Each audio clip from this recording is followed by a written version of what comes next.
Alright, welcome to the live. Hopefully you can hear me and you can see me. My name is Kayla Cox. I am the owner of this here channel, 6 Miles to Summer, and that basically describes in a short little phrase how I lost 80 pounds with intermittent fasting. For the bulk of that weight loss, I was pricing in 1 meal a day, and there's an audio issue. I'm apologizing for that. What is the problem? Perhaps because things are not. What's going on? You sound like a very deep robot. Oh, you didn't do the mic check. Sorry, I did the mic check. You recorded it. I'm sorry if I sound like a deep voice. Okay, what do you want to do? We can just unplug the Zoom and just let the camera audio unplug it.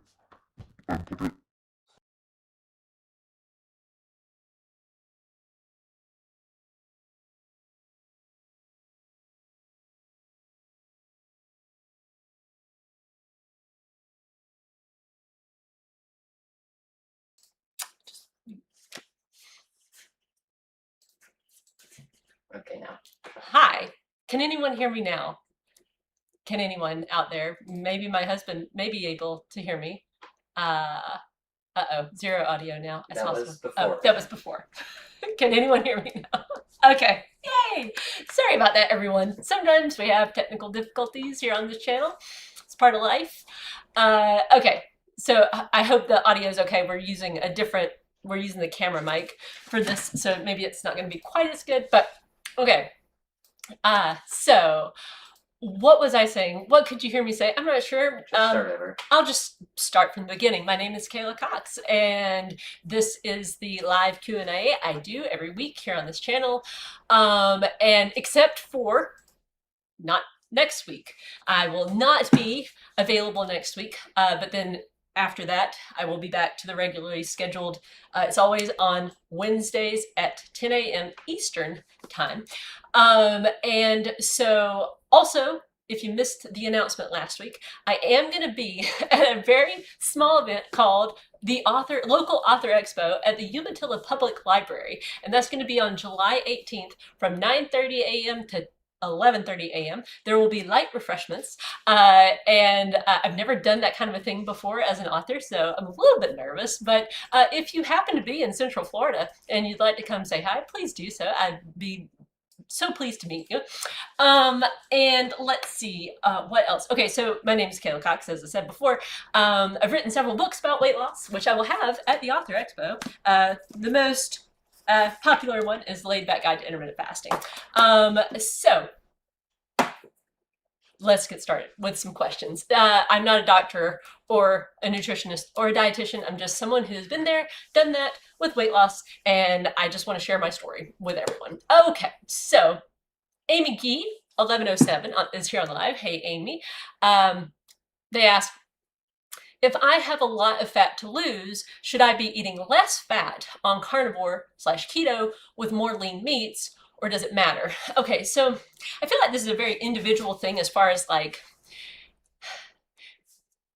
biologically speaking, there's no difference. Like whether you get all of your calories, like you could have either kind of extreme and your fat loss is going to be basically the same. They've done this in metabolic wards. Kevin Hall has some studies out there. I highly recommend, if you're a nerd like me and you like to read scientific studies and see what's going on, I really like Kevin Hall's work because he did his stuff in a metabolic ward, meaning that everything is controlled and counted. He could control how many calories people were eating, and then he could also measure how many calories they were burning.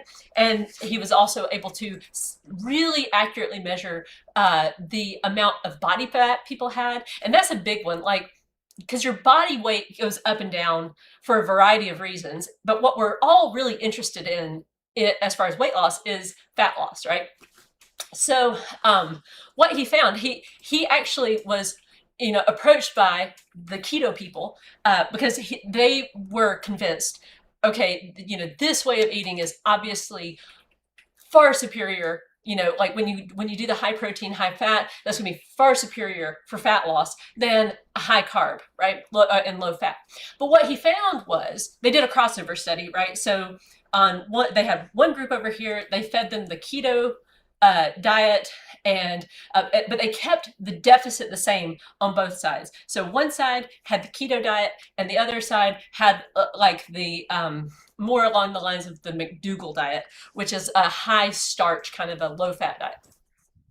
And so what they found was that the fat loss was it was like barely better on the McDougall diet. And then they switched as a crossover study, which means like it wasn't just they studied group A doing keto and group B doing McDougall. They switched it so that B then did keto and then A did McDougall. So we're also testing, how do the same people do on two different diets, and it still held true that but the amount of fat loss was negligible. Like you shouldn't make a decision about which diet. They all work the same. If you're looking to optimize for fat loss, the hard truth is that's not what will do it. What will do it for you is the deficit. So what you have to figure out for yourself is what will you actually stick to consistently. And that's not all about just like the macronutrient breakdown. It has a lot to do with what are your individual preferences for food.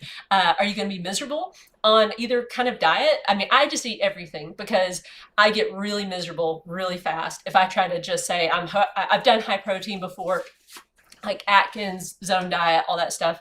I've done everything. Okay, like I've tried every diet, and I always feel very restricted, and I won't stick with it for the long term. I mean, I have the ability to stick with things for long enough to get down to my goal weight, but then as soon as I hit that goal weight, it's like, whew, now it's party time.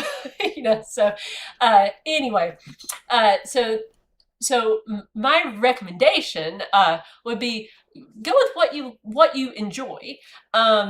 And don't worry about it. Like the thing about like higher fat, for a lot of people, they find that fat is very satiating.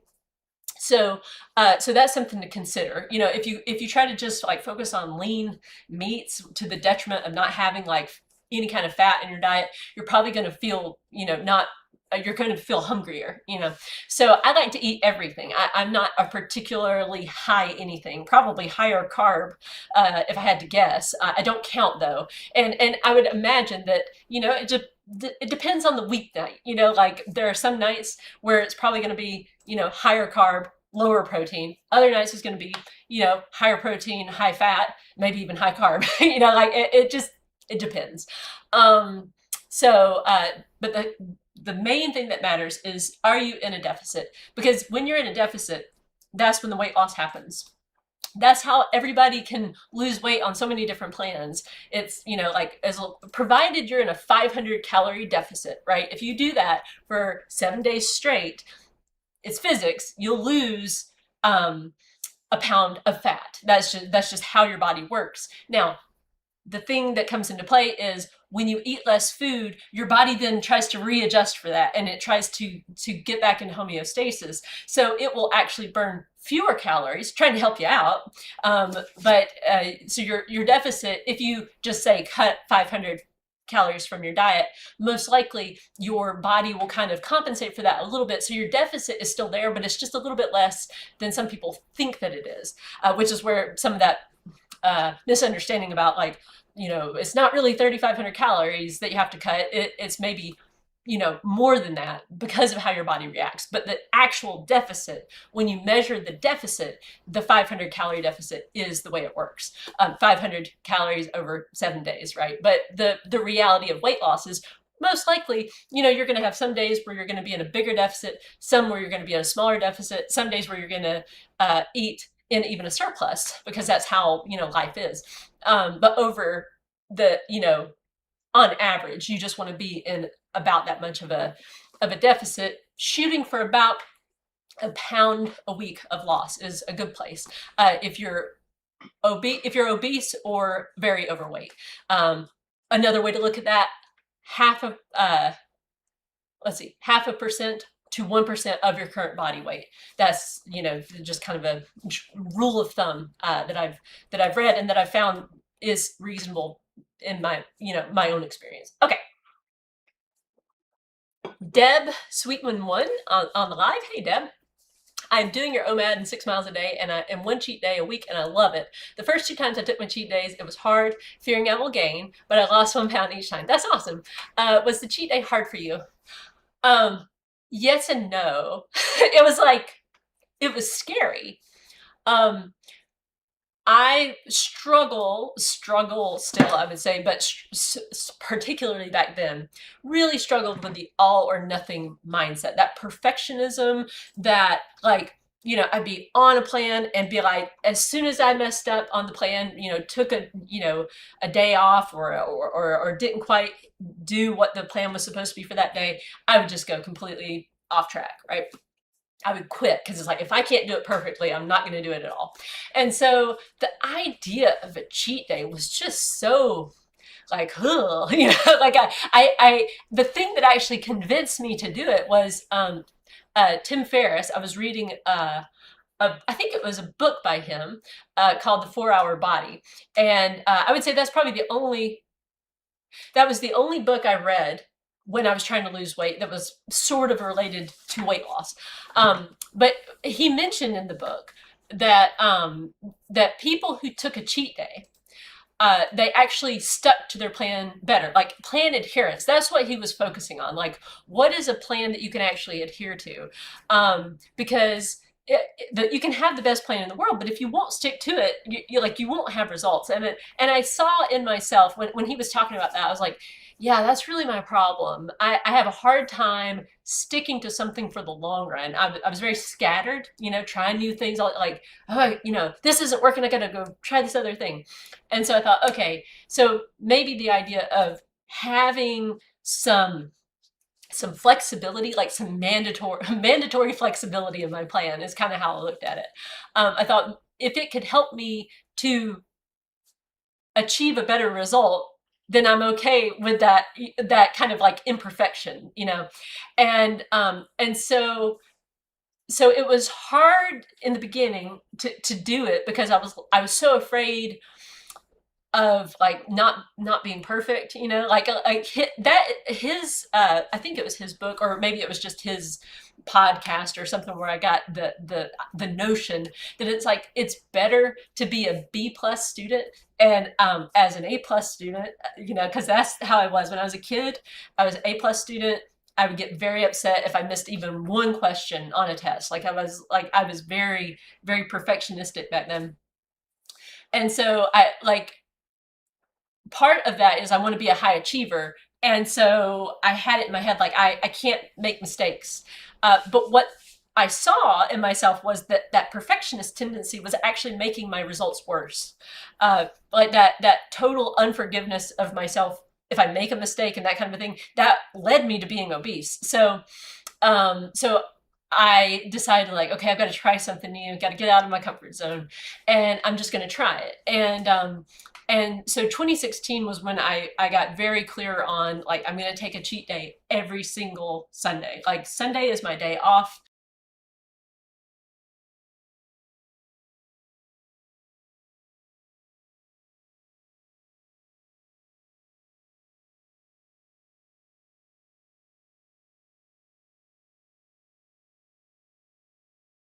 I felt like that would be pretty a pretty big amount for me to gain. Like, at that point I had been weighing every day for almost a year at that point. So I kind of felt like, I don't think I'm gonna gain 10 pounds. Like, I don't think that'll be it. But if I'm gaining 10 pounds, that really does mean I'm in a surplus, and I need to change something. So I thought, okay, I'll do it. And then it was so weird because once I started taking that day off, it was like things just became so much easier. Which I had learned that lesson back in the day, a long time ago. My husband and I have both been self-employed now for what, I don't know, our whole marriage. I mean, we've had minor times where we've been like, he's been an employee. I've never been an employee since since we started having kids. I was an employee for a short period of time. But anyway, the point is, but being self-employed is wonderful, except for you can always work. Like, you can work 7 days a week, 24 hours a day. I mean, well, you can't work 24 hours a day, but you can always be in work mode. And somewhere along the way, I don't remember exactly when it was, but we just decided it does not matter, uh even if we have to take a hit financially. And we were not and we were not like in a strong financial position at this time. We were probably close to the poverty line or maybe under it at the point when we decided to do this. But we said we're taking Sundays off, no excuses, we're not going to work on Sundays. And it made such a huge difference in how we felt about life, because it was like, we know we have a day off coming up on Sunday, we know that. And so it's like a mental break, from a good kind of mental break, like relaxation, to have that day where you're like, you can just relax, and you know you're going to start fresh on Monday. And that's another really helpful thing about having a cheat day. And I know people get nervous, because if you're like I was, it's like, uh-oh, no, because when you take that day off, that's when you go off the plan forever. And I was like that. But by taking the cheat day and just having that be a part of my plan, I've had a weekly practice of, going off plan, like going on vacation for a day and then getting back on plan, which I think that has been super helpful just overall, just because there are times when I actually do go on vacation, and then when I come back, it's no big deal to start right back up, because it's like I enjoy my plan, and and I have that practice built in already. So anyway, uh and then also on the cheat day, when I first started taking it, I definitely ate more on the cheat day. That just in general, I was like, oh, like the first, time or two, it was like, oh boy, like this is a day off. And then, and then that just kind of moderated itself. I think, like, it just kind of like, it was not me trying to take it easy on a cheat day. I don't want you to think that. Like, I don't tell myself like, okay, you can. And I found that backfires too. If I'm like, well, I've got to be good on cheat day, that so backfires. I found myself, there was like this was early on, I would say it was probably like February of 2016. I had like one Sunday where I was like, you know what, I don't really need this cheat day. So this cheat day, I'm not really gonna eat everything I want to eat. I'm gonna like, I'm not gonna do it like fully, right? And I kind of like held back, like maybe I wanted that sandwich, right? I wanted that sandwich, but I was like, no, I'm not gonna have that sandwich. And then like in the week, maybe like on Tuesday, I found myself thinking, but like I kind of wanted a snack, and it was like middle of the day, wanted a snack, and I normally wouldn't have had a snack. And then I found myself thinking about, well, on Sunday, you didn't have that sandwich. So you could have that sandwich now and it would be like the same. And then I realized, whoa, that's really a bad plan. That's like no longer a plan. That's me like starting to make a complicated set of rules that I'm really not going to stick to. So I thought, okay, new rule. It wasn't even a new rule. It was like, here's a thing I have to remember about cheat day. Take the cheat day, enjoy the cheat day, make it a true cheat day. And then through the week, I won't have those same like thoughts. And that's exactly what happened. So anyway, Sintiki Becky on the live. Hey there, Becky. Day one of your plan today, Kayla. Your plan is giving me hope. Aw. You'll do great at the Library Author Expo. Thank you. I'm scared with the cheat day that I might fall off the plan. There's something really good about doing things that scare you. And learning how to get back on, quickly forgive yourself for mistakes. Understand, that sometimes what's happening is like when you make a mistake, it's just the browbeating afterwards that is keeping you from getting back on plan and stuff. And just being kinder to yourself and encouraging yourself. Taking the big view of the weight loss journey. Think of it as, this is a permanent lifestyle change. This is not something where it's like, I'm going to get it all right the first time. Probably going to have some iteration going on. Like you try a thing and you just work on it, and you see like, how do I get myself to behave, right? Like I learned I have to bribe myself for so many things. Like I wish I just had this natural inbuilt discipline, the type of person that just they get up and they walk those 6 miles because that's what they do, and that's just like they just have that ability. Or like getting yourself to eat the perfect foods and all the time and never overeat and all that. Like I don't have that, so I have to figure out like how do I get myself to do those things. And like getting outside for that walk, especially in the early days, but still sometimes even now, it's like I have to give myself something for that. Like watch a movie while I'm walking, or listen to a podcast while I'm walking, or like, or after I'm done with my steps, I get to sit down and read a book, or lay down and take a nap, or whatever the thing is, like giving myself rewards for the behavior that I'm wanting. The same with like the eating. Okay, I'm going to do intermittent fasting as a strategy to eat less food. But during that eating window, I get to eat whatever I want. That was very rewarding. So, so just, keep working on your plan. You're going to be fine. I think the big one that I've seen just in, people I've talked to and everything that have ever struggled with the getting back on plan, it usually comes down to they made their plan unenjoyable. Like they don't really like the plan. They wish they could like the plan. They want to like that plan. They think that plan is the plan that would be perfect. But the perfect plan that you won't stick to is not as good as the good enough plan that you will, in my opinion. Let's see. Anne can fly on the live. Hey Anne, says your thoughts on BMI. What seems like an ideal goal weight for me puts me at just overweight or barely under. Don't feel like I could maintain that low of a number. Thanks. Okay, so this is just my belief, right? But okay. There's a U-shaped graph. Jay, can you get that U-shaped graph up? There's a U-shaped graph that shows all-cause mortality and BMI. So it plots it, right? Okay, so it's up on the screen, and you can see very underweight, it like hockey sticks up, right? Like once you get into the low normal, and actually low normal, it starts to increase. So low normal to underweight, your risk for dying for any reason, according to this chart, it goes up. And the same is true on the more severe side of obesity, right? Like you can see that.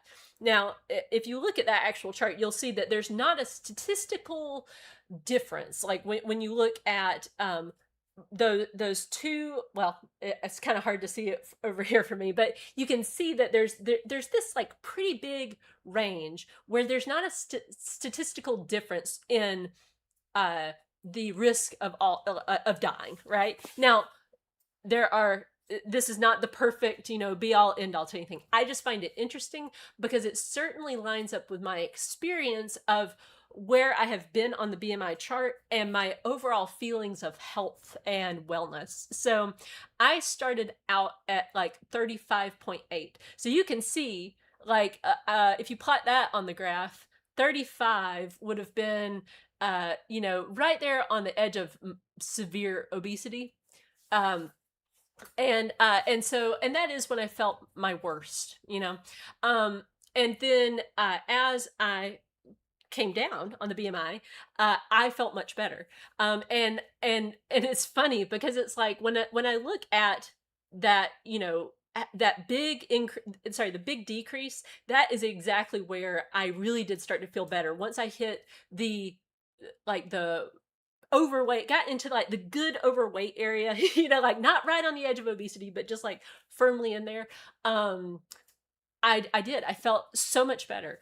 And so the idea that like you have to get into the normal BMI, I reject it. I'm not a doctor, but I think there's some interesting things out there. I read, different studies, and statistics are tricky, okay? Because correlation, this is correlation. It does not equal causation. An extreme BMI is correlated, right, with higher risk of death. But that might be because, it leads to more extreme behaviors just in general. Like there are confounding factors all the time. But I do like this chart just because it can give you kind of a starting point. You can see like, okay, you know, if I kind of get myself in this area, it's going to hopefully kind of mean that my risk is lower for dying, you know, for whatever reason. There are some interesting things though, like with as you get older, it may be better, like especially when you get into say your 70s and above, having more body fat, even to the point of like really overweight, can seems to provide maybe a little bit of protection against various things. For one, it actually gives you padding when you fall, so you're less likely to break a hip. And breaking a hip is a lot of times a thing that really hurts someone's health because of their mobility goes away, and then higher risk of infections, all that stuff. Also, cancer. It's one of those like kind of interesting things.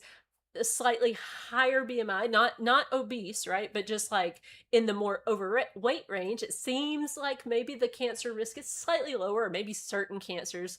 You can do your own research and look into that, because there's so much out there. There's so much information that it's like, okay, that's interesting. I'm not going to try to gain weight, right? Just to like try to like, oh, that'll optimize for, you know, cancer risk or whatever. I just want to be where I feel the best. And what I can tell you from my own experience is I was miserable at 35.8. Once I got well into overweight, I was feeling really good. When I hit the high 150s, I felt great. I mean, I stopped losing weight. That's how great I felt. I was like, I feel like I knew that I have I love to eat. Okay, I love to eat. I love baked goods. I love sweets. I want to have that kind of freedom to just eat. Like I don't want to be the woman who's like, I eat like a bird, you know, and like I just eat a little bit of food. Like I don't want that. I'm gonna eat the steak and the baked potato and the salad with blue cheese dressing, you know, with the croutons. Like I want that. And so when I lost down to that weight, I was like, I feel really good here. I want to see if I can maintain that. And I did. I maintained it with what felt like very, very little effort. I started this channel. I got down to 142. So I like if you look on the BMI chart, like 142, that would have been like that ideal. Like there's like a green dot, like a bright, no, not that one, the other, yeah, right there, that one. That one is the ideal BMI, right? I think it's right around the low 140s for me. It might be slightly lower, but anyway, like that was quote unquote the ideal. And but my experience is I did not feel better from, you know, when I was in the high 150s until the low 140s. Didn't feel better. I mean, I felt the same. Basically, I felt wonderful at both, which leads me to believe that health-wise, I just don't buy it, that there's a huge advantage to being lower.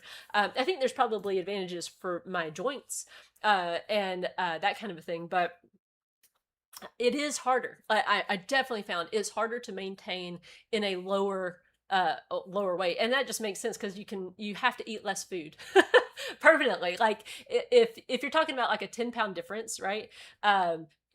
It's about 100 calories, and that's not a ton, right? It's not a ton of weight, or sorry, not a ton of calories, but it is some calories that you have to permanently not eat, or you have to burn more. You know, you have to be more active consistently. And again, consistency, that's always the key. Like, what can you consistently do? And so, you know, like in my own journey, I've tried to figure this out for myself. Like, really, what should I do? Should I try to maintain in the low 140s? Should I go back up to the high 150s? What should my goal be? What's a good goal? And so I decided I wanted to be in the normal BMI. That's my big, like, I want to be in the normal BMI. That was a decision I made. And then I say I want to be in the 140s.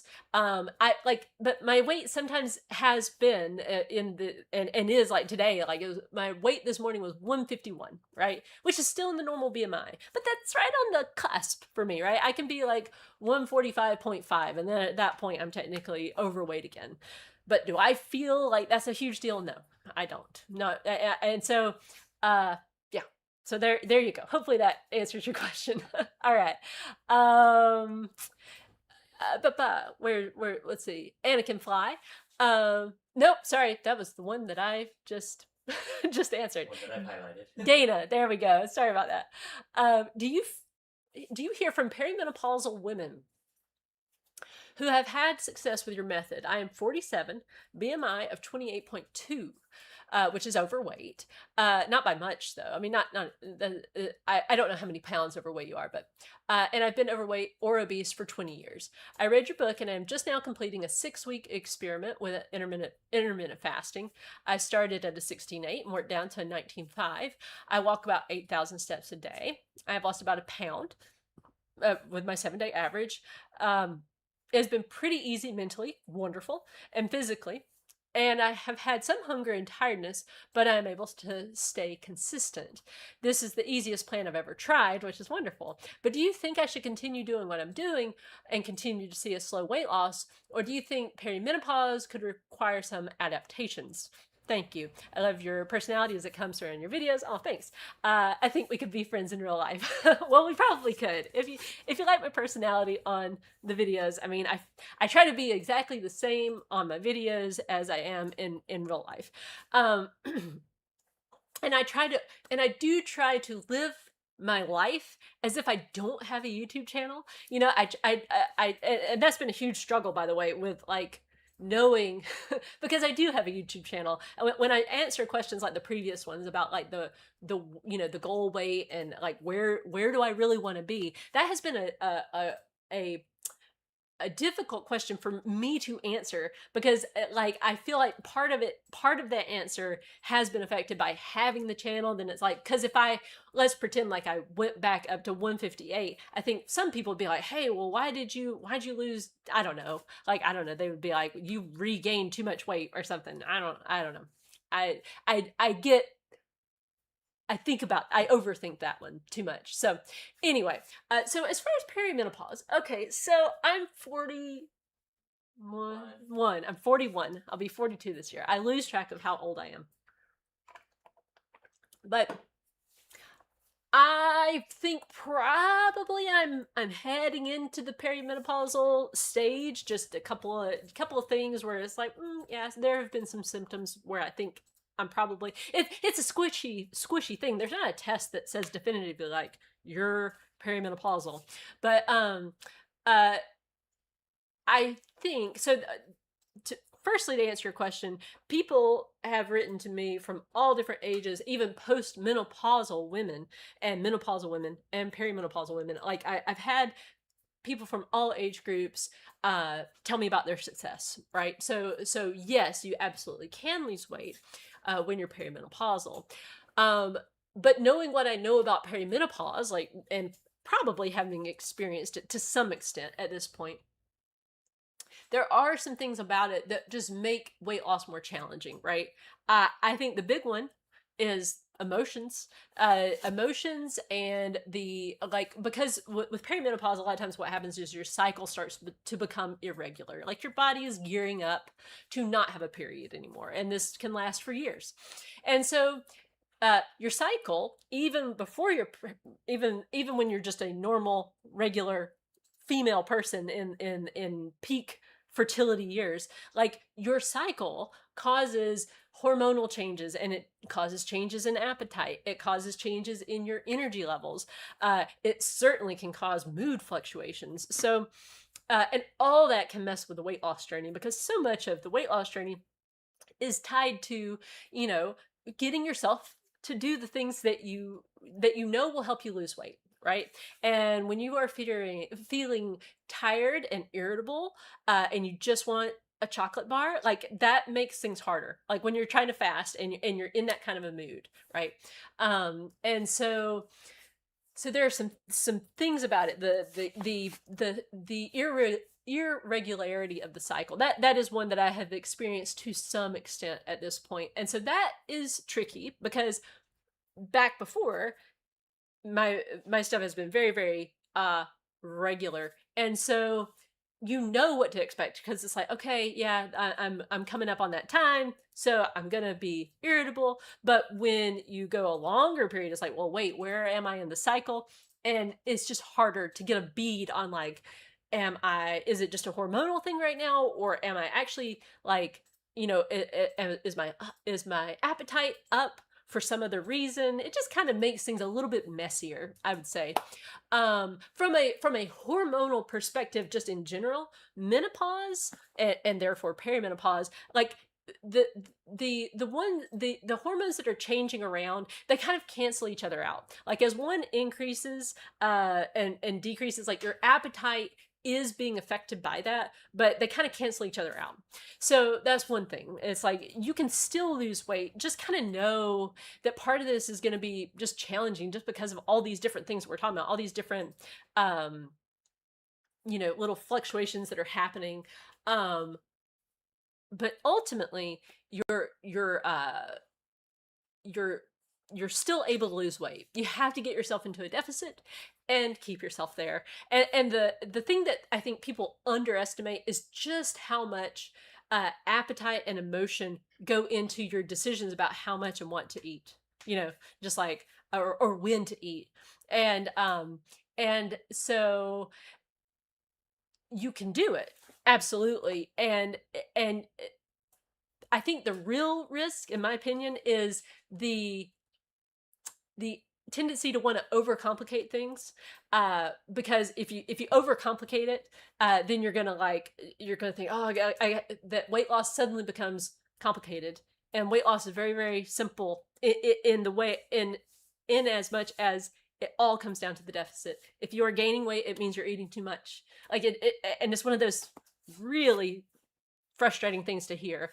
But keeping that in my mind, particularly as I approach perimenopause, has been very helpful.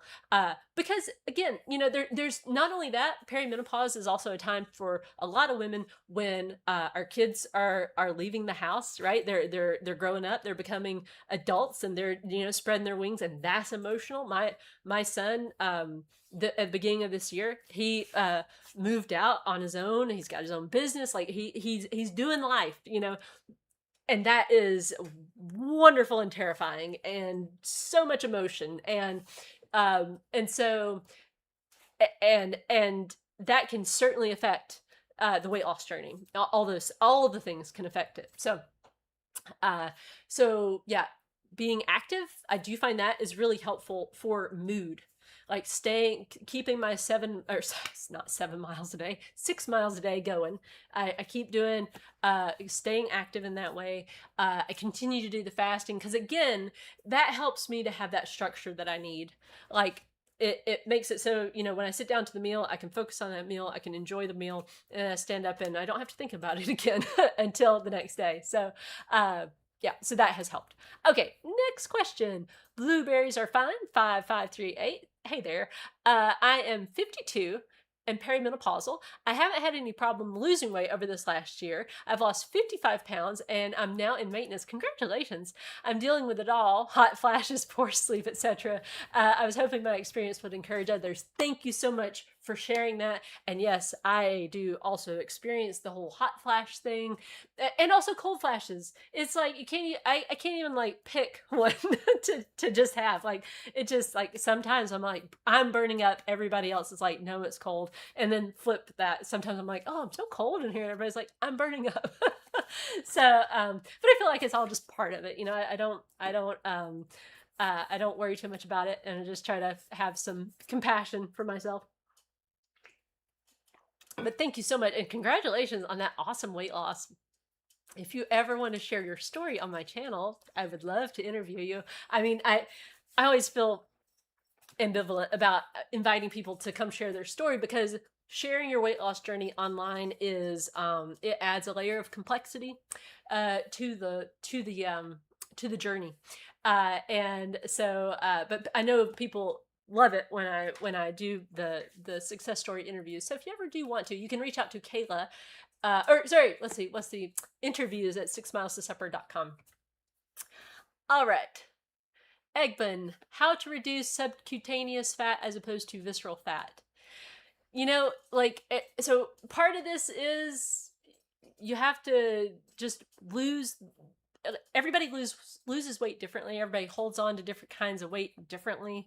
Part of it I'm fairly confident is just genetics. You know, some people kind of tend to hold on to these things. My understanding is you can't target one over the other. You're like, if you're going to be in a deficit, your body will, you know, prioritize whatever it says it wants to prioritize.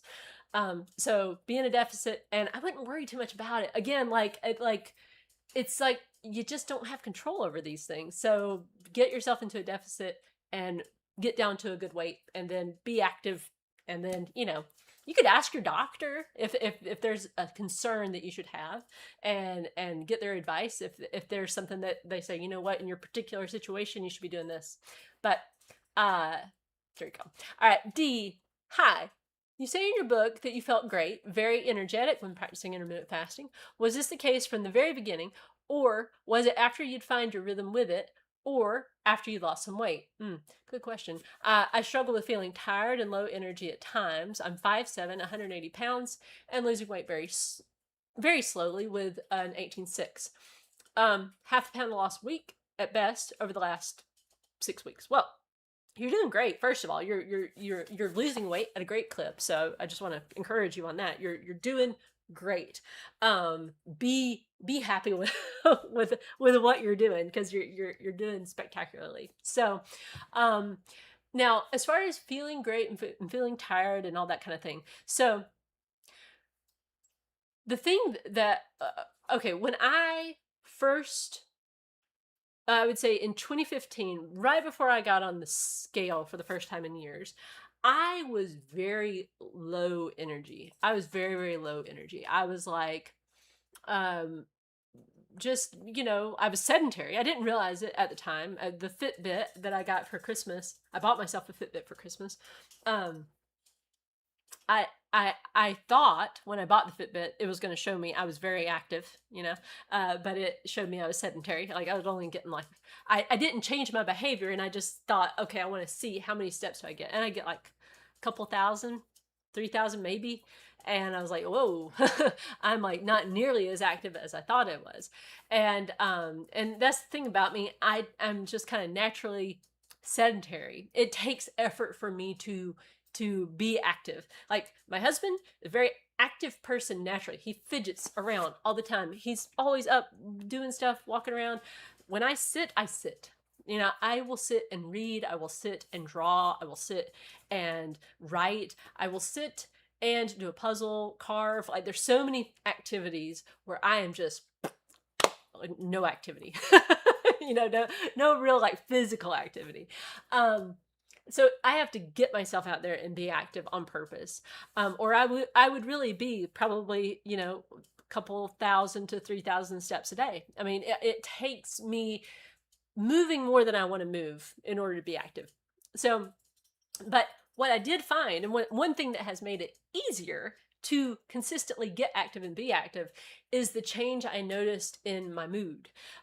So I was in a funk in 2015, 2014, 2015, or early 2015. And I just decided I've got to get out of this funk. I really do. Like, and I Googled it because that's what I do. How do you put yourself in a better mood? And so I found this article. I can't even remember who it was by. But it was helpful. It was like, there are some actual practical things you can do to get yourself into a better mood. Which challenged my thinking. I really thought, no, the mood I'm in is the mood I'm in, and I can't do anything about that, you know? But this article was just saying, no, you're wrong, and here's what you can do. And so it said, you know, put on music, use music, because music really can put you in a better mood. And this article recommended, think about all those songs that will get you in a good mood, and moving around, and put them on a playlist, and listen to it, like, on purpose, like with the intention, I'm going to put these songs on there, and then I'm going to listen to it so that I'm in a better mood. thought, okay, I'll try it. So I made this playlist on Spotify. It's called Get Happy. It still exists, and I still now I have one on Amazon too. Same songs, but it's called Get Happy, and it's there to remind me that I used to be in a funk, and that if I ever do find myself funkified, which sometimes that does happen, like sometimes sad things happen, right? And that it's a choice to get out of it, and that you can. And so I made that playlist, and it said, just listen to it. And so like Katrina and the what Walking on Sunshine, Katrina and somebody, I can't remember the name of the band, like that was one of the ones on the list. Like songs like that, embarrassingly those favorites of yours that are embarrassing because you like them, because it's like everybody likes them and they're just upbeat and jazzy. So I started listening to that playlist, and it was a reminder every day. It was like, this is a choice. And so I started to notice, like, when I am up, that playlist, right, would get me kind of moving around more than I was normally gonna be moving. And I realized, like, no, when I'm doing this, I am feeling better. Like I'm actually feeling more energetic and all that stuff. So uh so then I was starting to be more energetic just as a byproduct of being more active. And then I joined a gym, and then that really helped, because that was like even more activity, and being consistent with that. I made a commitment, like, I'm going to go every day. Even if it's just to walk on a treadmill and, like lay on the hydro massage bed. I just want to be active. And then and that was, I would say that was like 2015, right? And so I wasn't being consistent with intermittent fasting at that point. I was doing it, but I was like quitting all the time. And I I was paying more attention, though, to my energy levels. Like, where is that point? I want to feel good. I started to see that that was really important. Like, if I am feeling low energy, that's a bad sign. It means I'm not going to stick with this. Like, feeling low is going to be like, I can't feel low. So I was trying to find that mix of, like, I need to be feeling good and energetic, but I also need to be losing weight. And there, in my experience, there's like this fine line there between it, where you are feeling good, like you're feeling good, but you're still in a deficit. I do find that you can be, but what happens to a lot of people is, like, they find that spot. It's like, oh, I feel good here. I am losing weight, but I'm losing weight really slowly. So if I just increase the deficit, the weight loss will be faster, and then I'll be done with this quicker. That was a temptation I had a lot like, once I started having consistent results, I was like, hey, if I do it a little bit more, then maybe it'll be faster. But I just kept reminding myself, I was like, no, because if I feel low energy and I am then I start to feel miserable, and then this starts to feel harder. So it's okay that it's slow. It's okay. Like, I'd rather feel good and enjoy the process. So I would say just keep enjoying the process. Like, if right now, because you're losing weight. You are losing weight. You're losing weight. Remind yourself of that. Like, you're losing weight this way. Just keep at it.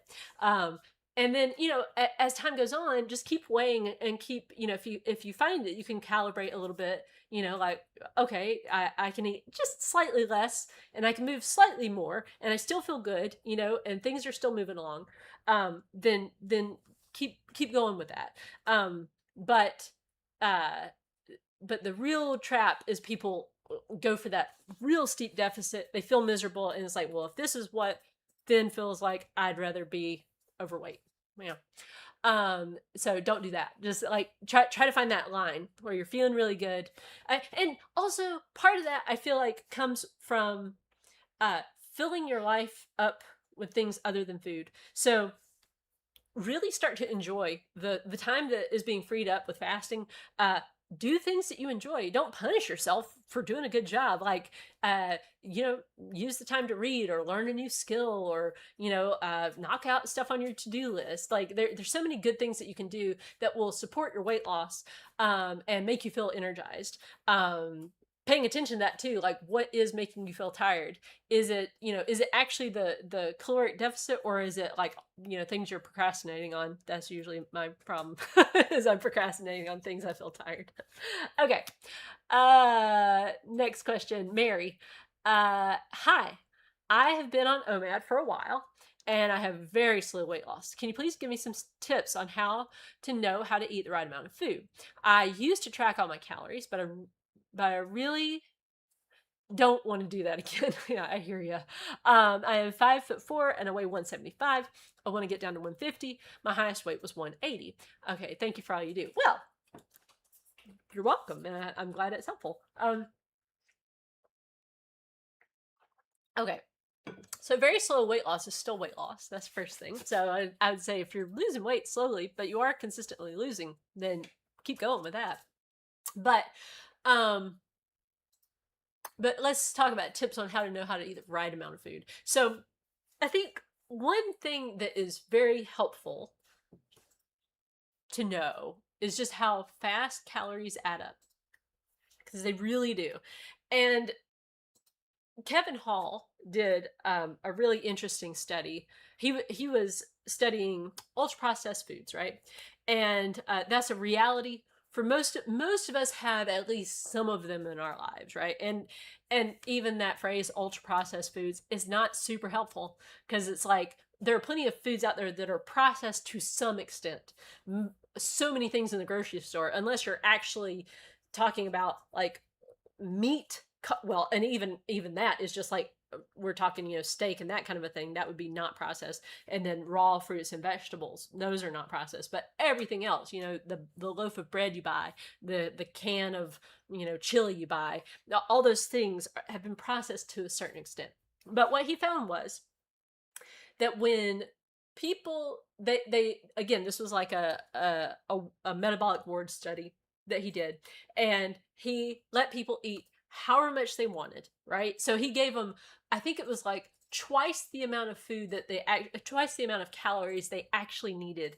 And he just said, here, eat whatever you want, and just stop when you're, whenever you're satisfied, right? Like, or eat, I mean, he really just said, eat whatever you want, right? So he just wanted to see, like, how much are they going to eat? And so he experimented with different mixes of foods, right? And what he found was people who were given 80% of the food was minimally processed, those people naturally ate in a deficit. They weren't trying to lose weight, they just naturally ate in a deficit. On the other hand, the people that had the food, they were given, same amount of food calorically speaking. Like, let's say they were both given, 3,000 calories worth of food. The people that had 80% minimally processed, they ate in a deficit. On the other hand, the people that were given that selection, it was 80% of the food was ultra processed. So stuff that you can't really make in your home kitchen. If you look on the back of the box, you're like, I couldn't make that. Like, I don't have access to that ingredient, that kind of stuff. They ate in a 500 calorie surplus. Okay, so same people, same kind of like natural inclination towards food, but there is that tendency to over consume. So what is it about these ultra processed foods that just make it so easy to overconsume? One theory, and I think this is a very interesting theory, is that they are, because these ultra processed foods are so shelf stable, they are made so that they don't spoil, which I am very thankful for, because we don't want starvation in the world. Like, we do not want that. And starvation should not be like minimized, like the risk of that. I believe it's like something we should really take seriously. That it's like starvation is so bad. And we need to have a good steady food supply that is very shelf stable. I think it's a good thing. So I don't want to demonize ultra processed foods here, but there are some realities, and that is when you eat these things, you're just going to naturally want more of them. But the interesting thing, there's an interesting theory to me, which is that the reason people eat more of these has to do with the fact that more moisture is being taken out of these foods, which makes them more calorie dense. The more moisture you take out of a food, the more shelf stable it is, because a lot of times it's the moisture inside of a thing that causes the decay to start happening, the rotting to start happening. So, so with every bite you take of these ultra processed foods, you're getting more calories per bite. And so it's just easier to eat too much food. So like one easier maybe thing to do. Well, actually, I can't tell you which one is easier because it's a very individual thing. For some people, the ultra processed food route is the route that works for them. Like they don't like to cook, or they don't have time, or they just prefer the taste of the ultra processed stuff. If you are more inclined towards the ultra processed stuff and you're like, I just want that, I would say probably calorie counting is in your future. Like, because it's just so hard to eat the right amount otherwise. You're gonna feel not satiated. Now, here's like a theory for my own personal theory. When I read that information about the ultra processed foods, I thought, okay, so would it, or is it possible it would work if you know that, you're just going to be eating a lot of ultra processed stuff, if you really were diligent about, before you eat, drink water. I know that's an old trick, like drink a glass of water before you have food. People say to do that. I never do it. I mean, I'm just like, I forget all the helpful tips. But it might help. Like if you do eat a lot of processed foods, having more water before your meal might help, like kind of counterbalance that thing that's going on, maybe, if that's what actually makes it so that we are overeating on these things. I don't think it's necessarily because they're so delicious, because we bought some taquitos at Sam's the other day, and I used to love taquitos. I loved them so much. But I mean, they're processed or whatever, but my reality is sometimes I just want a quick something out of the freezer, to like on a Sunday. And we bought them, and I was so disappointed in those things. I was like, these don't even taste good. Like they just don't even taste good. So, anyway, so, but if you don't have a real preference, if you're like, well, I mean, I could switch over to this other, like a less processed kind of thing, that might help from a perspective of not wanting to count, because I would say a mix. I would say most of the time though, I'm making stuff. I buy ingredients at the store. Like I buy flour, I buy sugar, salt, baking powder. I make my cakes from scratch and that kind of thing. But I buy noodles and jarred spaghetti sauce. Like I will have Prego or Great Value of both of the sauce. Like I'm not all or nothing. It's just like there are levels to it, and there are different times when I've had more fast food in my life, and less fast food in my life, or more processed foods and less processed foods. But just from like trying to get yourself into a deficit, if you're wanting to only rely on your level of like, I feel full now, I would say go the more minimally processed route. So like frozen fruits and vegetables, those seem to be fine. Like they don't have the same kind of thing. Minimally processed just means like it might have some stuff done to it, but you can generally recognize it, right? So like frozen fruits and vegetables, I love that. Keep my freezer full of those things. Frozen things are helpful because that can be a lot quicker. Like they're already chopped for you. You can throw it on a pan, roast it up. It's all good. All right. Whoop. Oh, okay. I thought there was a question, but my husband, he deleted it. What? Oh. It wasn't really a question, it was a statement, but there you go. Okay. Oh, well, okay. Veronica Schlosser 6635 says, I'm 50 and I've lost 50 pounds. Just can't get my belly to go down yet. Slow and steady coming off, and still have a lot to lose. Well, congratulations for losing 50 pounds. That's fantastic. I still have belly fat. I do. I just, like I can't, I don't know if you can see that or not, but I have it. I've had 3 kids. I just kind of like, I looked around at photos of people who have had 3 kids. I wanted to know, like, what does that actually look like? Because I started to notice, like here in America, we have the airbrushed, picture perfect, photogenic people on all the magazines, and you kind of start to think that's what normal is. That's, but then when I would watch, these different documentaries, people in Africa, people in different parts of the world that are, like there's more of them showing, their bodies are just there. And I started to realize, like, actually, these women have had children, and that's what my body looks like, and so it's just normal. So I've just, I just accepted. I was like, all right, I'm good. I'm happy with where I'm at. But yeah, the more fat you lose, the more your belly will, shrink to a certain extent. Some people store more fat in their, their belly. It's just kind of like one of those genetic things too. For some people, that's the last place they lose weight. So anyway, but anyway, congratulations on the 50 pounds. That is awesome. All right. Well, thank you guys so much for joining me today. And like I said, remember, I will not be here next week, but I will be at the Author Expo. And then I will be back on that following Wednesday, whatever it is. I can't remember. I don't know. 22nd? 22nd, maybe? Okay. All right. I'll see you guys then.